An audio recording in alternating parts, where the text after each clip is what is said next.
Soy Romina de Luca y esto es Saquen una hoja. Hoy, ser docente, ayer y hoy.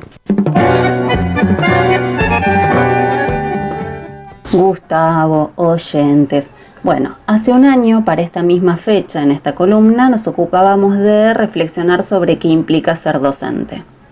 El sábado pasado, 11 de septiembre, a propósito del Día del Maestro o de la Maestra, las redes se plagaron de saludos, felicitaciones, homenajes.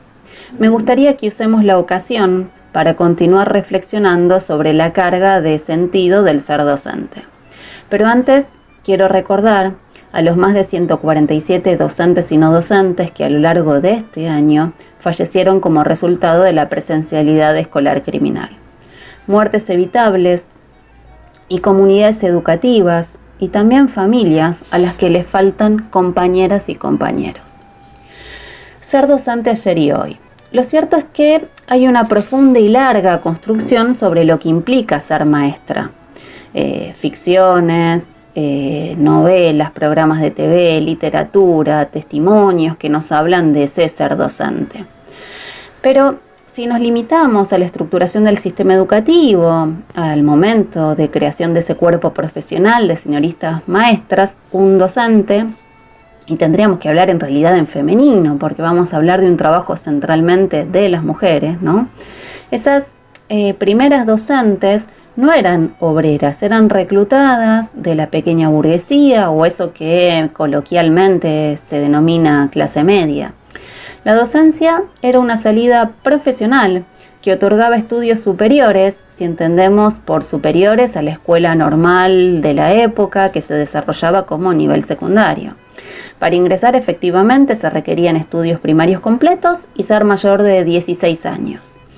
Desde la ley 1420, sancionada en 1884, y en las 3 décadas subsiguientes se fundaron en el país más de 81 escuelas normales, es decir, aquellas que producirían a las maestras y en menor medida maestros para el sistema educativo. Ese personal era, y aún hoy lo es, femenino en su amplia mayoría, un 80%. Mujeres que serían atravesadas por una construcción patriarcal muy profunda que vincula a la escuela con las tareas de cuidado de la infancia. Qué mejor que una madre, o sea, una mujer, de ahí la frase de la señorita maestra como segunda mamá. La vocación se cuece en esta construcción donde prolongación de la maternidad y de las tareas de cuidado aparecen como las principales vías que anclan ideológicamente este trabajo. Tal vez el ejemplo que mejor nos ilustre esa construcción sea examinar el contrato de maestras de 1923 que cada docente debía firmar con el Consejo Nacional de Educación. Bien, voy a enumerar no todas, igual invito a los oyentes a que lo googleen y lo lean todo porque se consigue muy fácilmente, ¿no? Algunas de las cláusulas que motivaban la rescisión del contrato laboral. El contrato quedaría automáticamente anulado y sin efecto si la maestra se casaba o si anduviera en compañía de hombres que no fueran su padre o hermanos, en particular, digamos, exhibiéndose en coches o en automóviles. También debía estar en su casa entre las 8 de la tarde y las 6 de la mañana, a menos que saliera para atender alguna función escolar. No podía fumar ni beber cerveza u otras bebidas espirituosas. No podía teñirse o vestirse con colores brillantes, tampoco maquillarse o exhibir los tobillos. Pura, neutra, santa. Dentro de sus funciones, en el salón debía mantener limpia el aula, claro, barrerla, fregar el suelo con agua caliente y jabón, encender el fuego a las 7, de modo que la habitación estuviera caliente cuando las niñas y los niños llegaran, limpiar la pizarra. Una vocación soldada al calor de la extensión de la maternidad y de los roles con ella atribuidas socialmente a las mujeres. Podríamos desarrollar un tendal acá en torno a la discusión previa que se dio a propósito de la estructuración del sistema educativo en nuestro país sobre si las mujeres debían ser educadas, y en este cuadro la enorme batalla que dio Juana Manso por la coeducación. Pero lo cierto es que esa imagen patriarcal sobre las maestras pesó también en los balances que los inspectores varones hacían sobre el estado de las escuelas normales, es decir, el circuito productor de maestras y entonces la consecuente feminización del magisterio.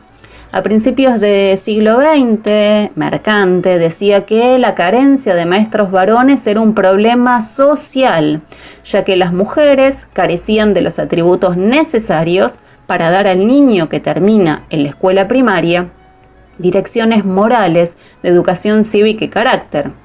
Claro, parece decir, una maestra es débil y dócil, ¿y qué sabe de educación cívica si su minoridad, impuesta socialmente, las relega como sufragistas?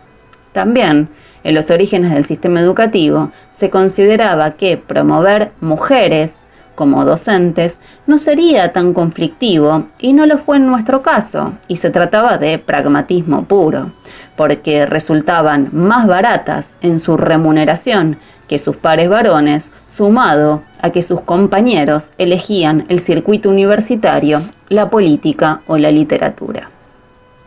Lo cierto es que esa baratura tampoco estimulaba el engorde de todo el personal necesario para la empresa educadora. Y de hecho, si miramos la evolución del salario del cargo testigo docente, crece hasta mediados de los años 30 cuando alcanza su pico máximo. Luego va a descender estrepitosamente, pero concentrémonos en este momento. Bueno, en su pico más alto, una docente que recién ingresaba al sistema tenía un salario de bolsillo equivalente a más de 2 canastas familiares de la época.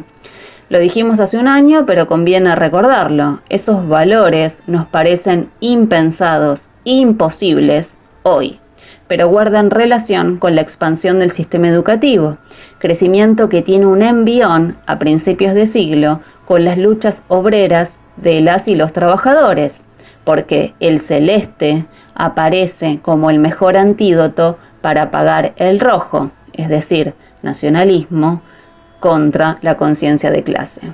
De hecho, Pablo Pisurno, en sus consejos a maestras en 1906, las investía como las misioneras afortunadas de la verdad y del bien, patriótico claro. Lo cierto es que la caída salarial y la expansión de la docencia da lugar a la ampliación primero y profundización después de su organización sindical.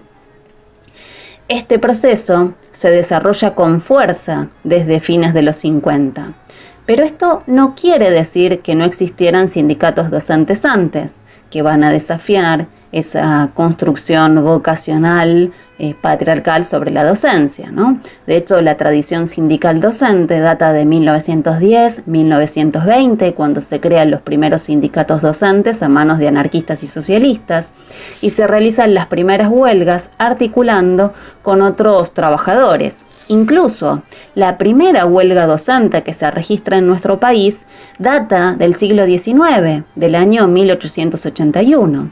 La motivó un atraso de 8 meses en los pagos de los salarios de los docentes en la provincia de San Luis. 10 años más tarde, se crea la primera entidad gremial docente, la Liga de Maestros.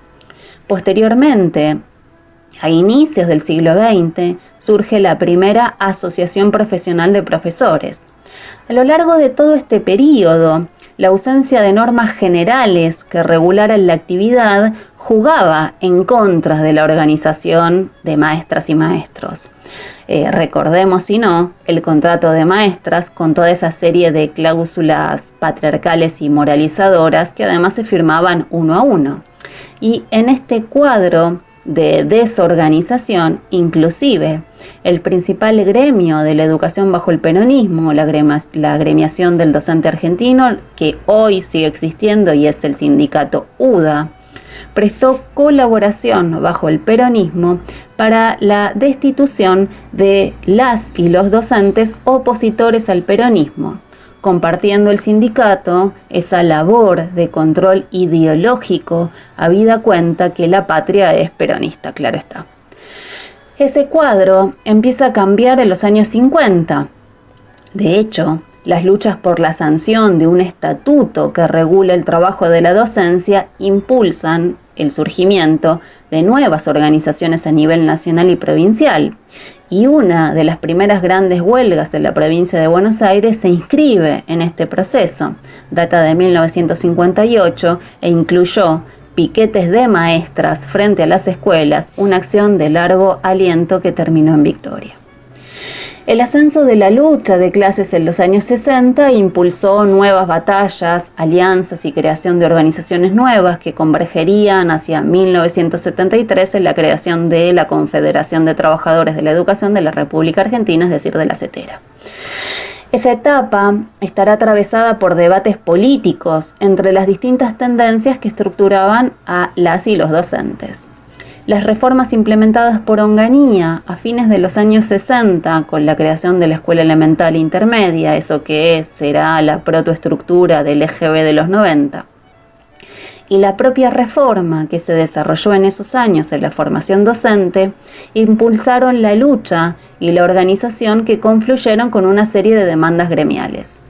Sin lugar a dudas, la lección de esta etapa fue que las y los docentes encararon ambas batallas en simultáneo. Realizaron asambleas junto a la comunidad donde se discutía política educativa, tanto como los problemas corporativos. El alfonsinismo culminaría con la gran marcha blanca de los docentes de todo el país. Claro, antes hay que mencionar la desaparición de compañeras y compañeros durante la última dictadura militar, como parte también de esas tareas de control ideológico de la docencia. En los 80, decenas de miles de trabajadoras y trabajadores marcharon desde todo el país para confluir en la ciudad de Buenos Aires reclamando por los magros salarios docentes. Solo entre 1984 y 1985, el salario obrero había disminuido un 14% de un año al otro, y hacia 1988 un tercio de la población era pobre. Una cifra similar estaba sin empleo, con problemas de empleo, si sumamos a los desocupados de la época, los subocupados y los inactivos. ¿Cómo olvidar la licuación del salario vía inflación en esos años? Se suma así un nuevo cuestionamiento a ese mito igualador de la escuela. La escuela no iguala, lo que diferencia la economía. Reclamos salariales que se reeditarían durante el menemismo con la carpa blanca que se extendió por más de 3 años y concentró a casi 1.400 docentes ayunantes. Tal vez el dato más sustantivo en esta historia sea cómo la izquierda gana peso en la docencia desde fines de los 90 al calor de la profundización de la proletarización docente hasta nuestros días, ¿no? Ese cuadro material y laboral de proletarización que se siente con fuerza, un cargo testigo que cubre hoy un tercio de la canasta de pobreza medida de forma más o menos realista por ATEINDEC, y en este punto qué lejos quedó Alfonsín y su crisis salarial, jornadas de trabajo que se prolongan por 2 y 3 turnos, flexibilización laboral cuando analizamos el trabajo en esquemas como el Plan Fines. Son todos factores que abren margen al crecimiento del clasismo en la docencia. Sin embargo, el problema radica cuando olvidamos, o olvidan ellos, esa vieja izquierda, en la lucha corporativa y la lucha política. Y en esta última batalla, también la batalla ideológica, ¿no? ¿Qué enseñar, para quién y para hacer qué? Eso que se podría haber discutido a propósito del afer de la docente de Matanza de hace unas semanas atrás. Eso que hace un año atrás denominamos paritaria de contenidos o de dotar de conciencia política la naturaleza de nuestro trabajo. Por cierto, también se trata de combatir el elemento vocacional, hoy devenido en asistencial, que sigue operando para justificar la desarticulación de la docencia, construyendo un falso espejo en el que mirarse.